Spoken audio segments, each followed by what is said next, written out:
school starting back early this year, and so we're trying to get this done early.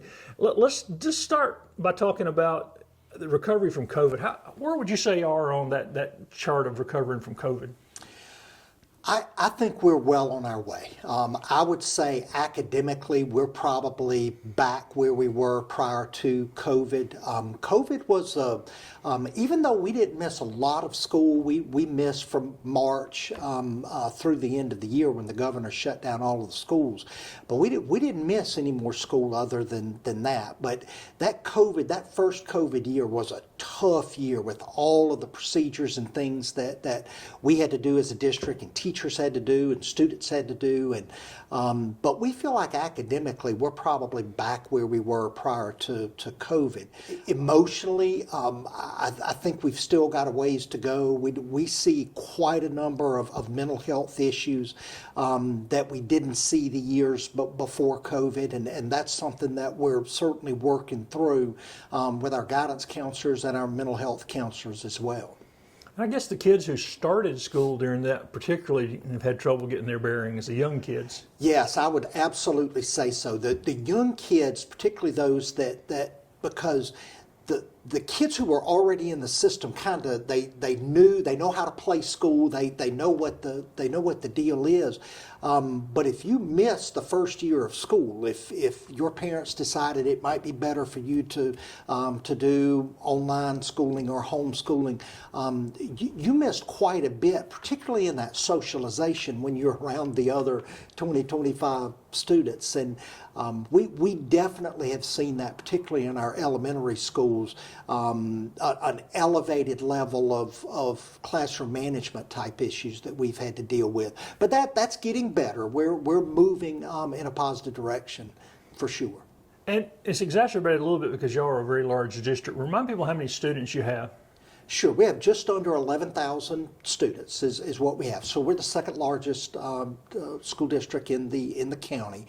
We're a medium-sized school district as far as the state is concerned. Very fast-growing school district. We'll grow anywhere from 100 to 300, sometimes 400 students a year. So we're rapidly growing. All of our schools are growing. We have three distinct feeder patterns in Anderson 1. We have the Powdersville schools, the Wren schools, and the Palmetto schools. And those feeder patterns are distinct, and we're seeing increases in enrollment in all of those schools.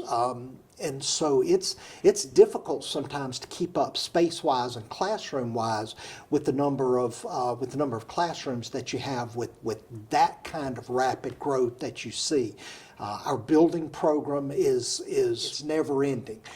We just completed our 2019 building program where we rebuilt Wren Middle and Palmetto Middle, as well as a number of other additions and renovations.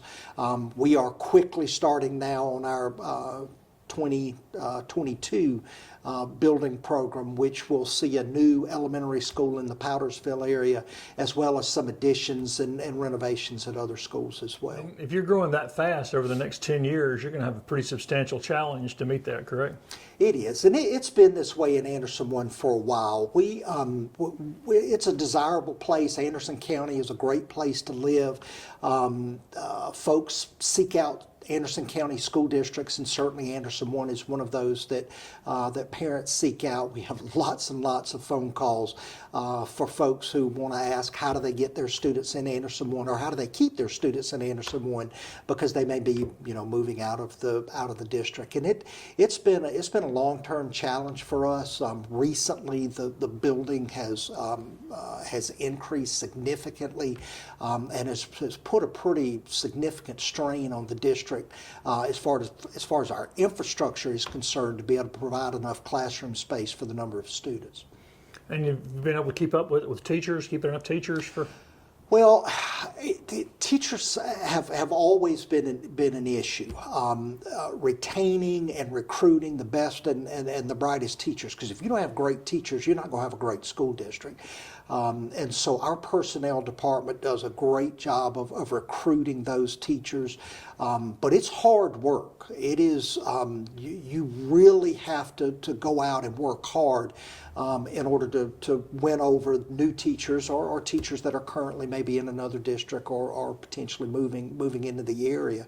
But our personnel folks have done a great job of not only attracting really good teachers. I just left this morning. We had 52 induction teachers, which are first-year teachers. So we met with them this morning, and we've got about 50 other teachers that we've hired as well.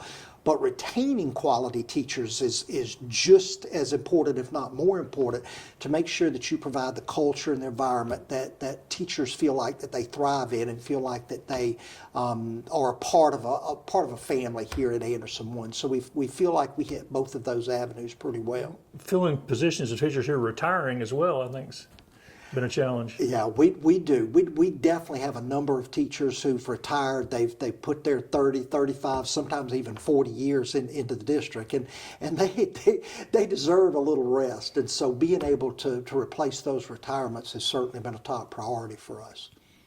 Remind people how many schools are in the district. Sure. We have 14 schools in Anderson 1. So we have 8 elementary schools, 3 middle schools, and 3 high schools. We also have an adult education center, as well as we share a career and technology center with the Anderson School District 2.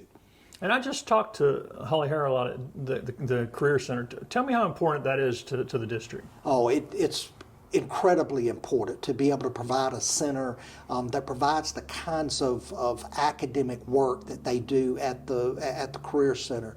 For somebody who's new to the area or just doesn't know about the Anderson 1 and 2 Career and Technology Center, they're missing out, because it is an absolute jewel in the upstate for students to be able to go for all kinds of career activities. Those students are placed really easily. Those that are going straight into the workforce are, they're making really good money. And then, of course, those that are going on to a 4-year school and then on to their chosen career are doing exceptionally well as well. So they do a phenomenal job at the Career Center. Our kids love it. We have 4 high schools that attend there, the 3 high schools in Anderson 1, and then the 1 high school in Anderson 2 that attends the Career Center. Kids love it. They love going out there, and it's just such a hands-on experience for them. Fantastic. Well, let's talk about the year that has just passed. And I know you can't, I know they're embargoed, but can you kind of give me a general feeling about test scores, how y'all feel about the test scores you've seen? Absolutely. I can tell you we feel really good about the test scores that we've seen. And like you say, they're embargoed, so we can't talk about specific test scores. But overall, we are very pleased with the direction that the district is heading academically. We've always been a high-performing academic district, and sometimes it's hard to kind of break that academic ceiling to be able to go further. And we've done some things the past few years which we feel like have really helped us to move beyond where we were. And the professional learning community is really the mechanism that we feel like is propelling us. And it's not only helping our students who've struggled academically, but it's also moving those students who've always done really well. It's actually elevated their game as well. So the professional learning community, the PLC model, is something that... Tell me what that is. Sure. I saw the plaque in the lobby out there. Absolutely. PLC is the professional learning community. We started 4 or 5 years ago really working in this model, and really the PLC model is just a model where teachers collaboratively work together. They take collective responsibility for the students either in their grade level or in their subject area. So say, for instance, the 3rd grade team at Palmetto Elementary School. They take collective responsibility for all of the kids in their grade, and those 3 or 4 teachers work very closely together. the PLC model is based on 4 questions. And the first question is, what do we want students to know and be able to do? So that the teachers have to come together, and we have standards from the state that we use, but you can't teach all of those standards to the same level. And so the teachers work together, and they work with other teachers as well in order to determine which of those standards are essential. It's absolutely have to get this before you move to 4th grade. That becomes the basis of what these collaborative teams work towards. The second question is, well, how do we know if the kids have learned those essential standards or not? And normally that comes in the form of common formative assessments, that the teachers create assessments that all of the students take at pretty much the same time. The third question is, well, what are we going to do if they don't master it, if they haven't mastered the material? And so the teachers work together, and they look at the data to say, you know what, my kids did really well on those standards, your kids not as much. Can you show me what you did? Can you help me? What material did you use? What were the teaching techniques you used? And then schools work in order to help those students who didn't master those essential standards to master the standards. And then the final question is, well, what are we going to do with kids who already knew the material? And that's where I think we're really propelling some of our best and brightest students. Those kids are getting significantly more challenging assignments, and I think that's really helping them academically to be able to propel themselves, and so that's kind of in a nutshell what the PLC process is.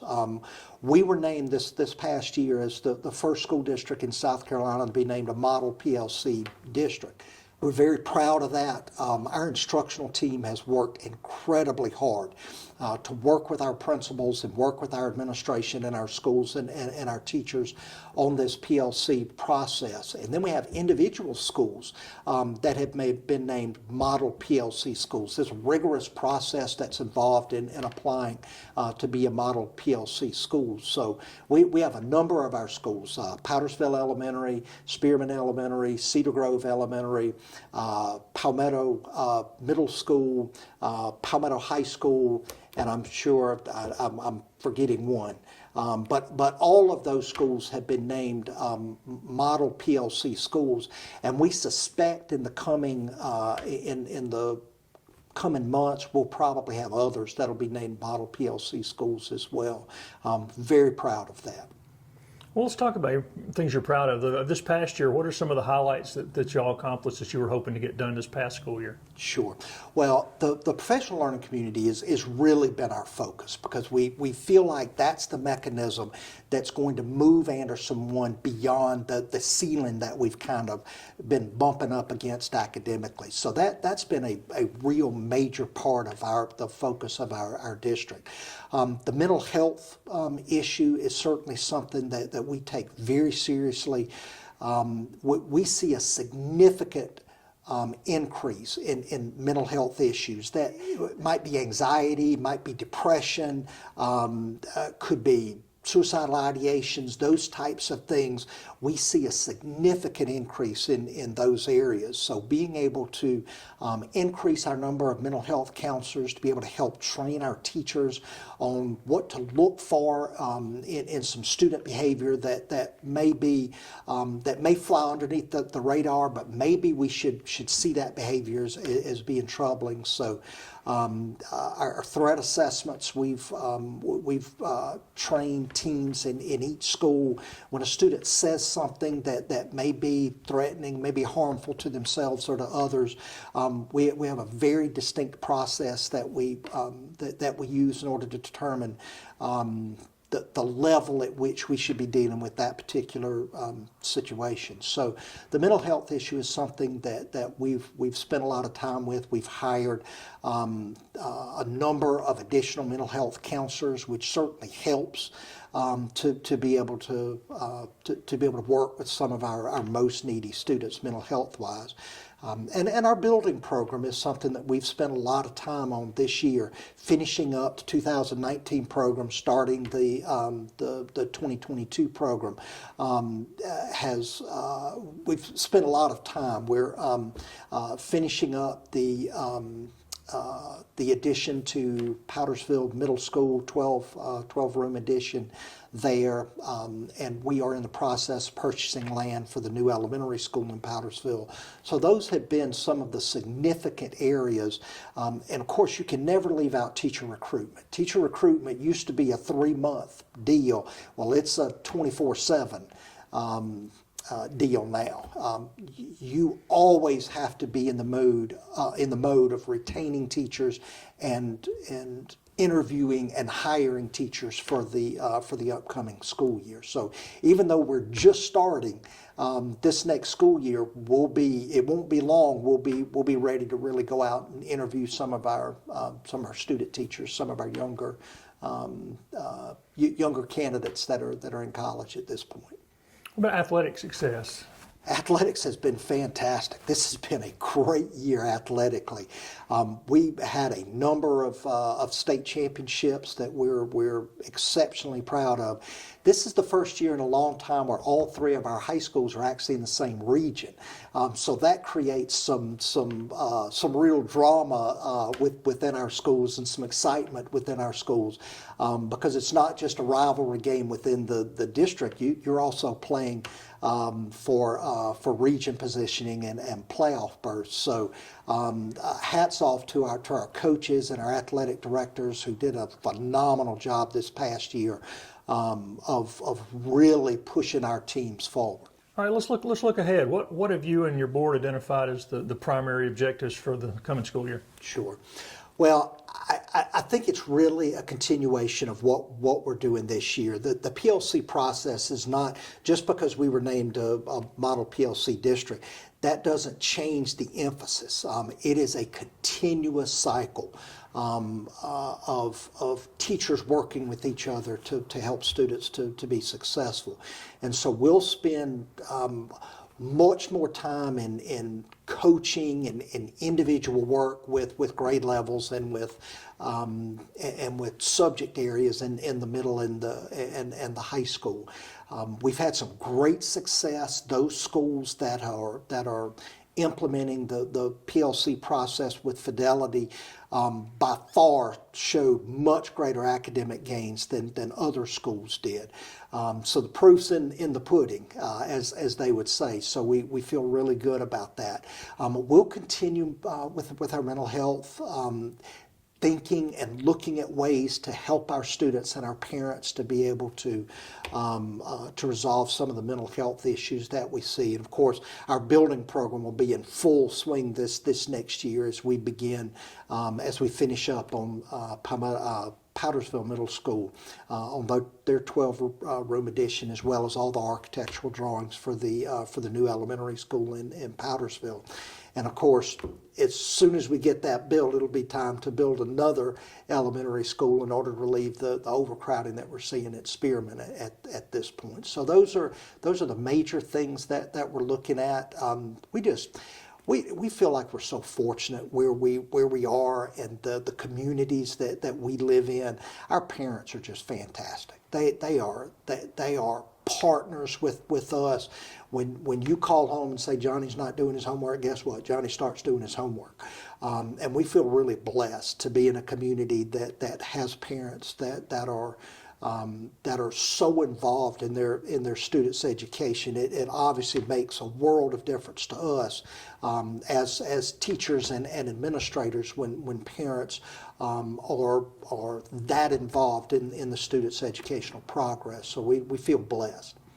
Any new programs or new academic things you're launching this year, or? Well, we've got some smaller things that we'll be working on, some reading initiatives that we'll be working on with different groups of our teachers, especially ed teachers in particular.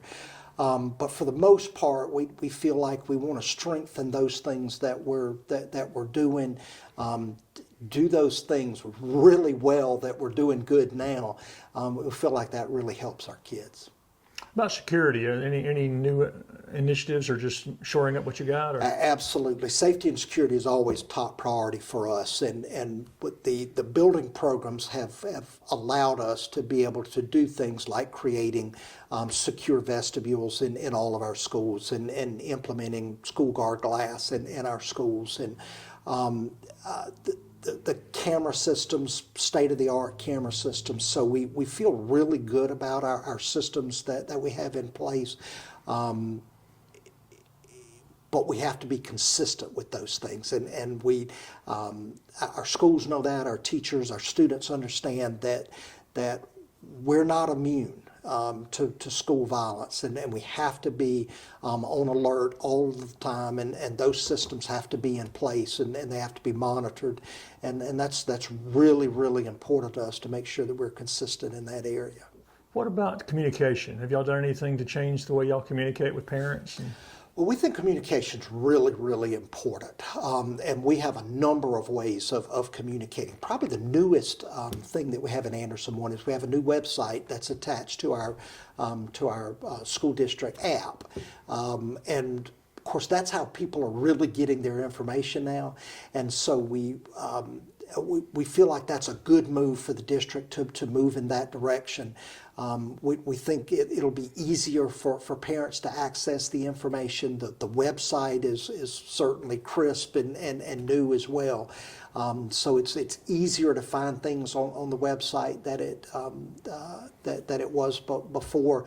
But we're really excited about the app that comes with the website, because we feel like that's going to be a great opportunity for parents to quickly get information that maybe they would have had to go to social media or go to Facebook or something to maybe gather some of that information. So we feel really good about that. And of course, the schools do a great job of communicating with parents, and we use a number of avenues. The Seesaw is used in our elementary schools, as well as a number of applications in the high schools, depending on whether it's the high school or whether it's a particular sports teams use applications in order to talk to their parents and communicate things that need to be communicated. And of course, we're still sending letters.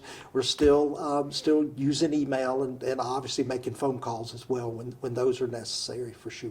Y'all still get a lot of phone calls? Yes, we do. We get phone calls, and sometimes that's nice to get a phone call and be able to talk to somebody through an issue or through a question that they may have. Sometimes that gets lost in translation through email. So sometimes it's nice to get a phone call. Sometimes, rather than answering an email via email, I'll pick up the phone and call, because I think it'll be much more effective to do it that way. And for people who may be new to the community or who've just not been following, anything else people need to know about District 1?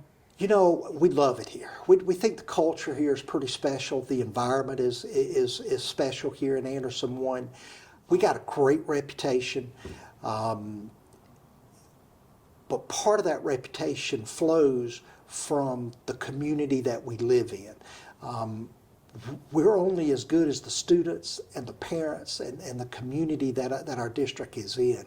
And I could not ask for a better group in order to work with here in Anderson 1.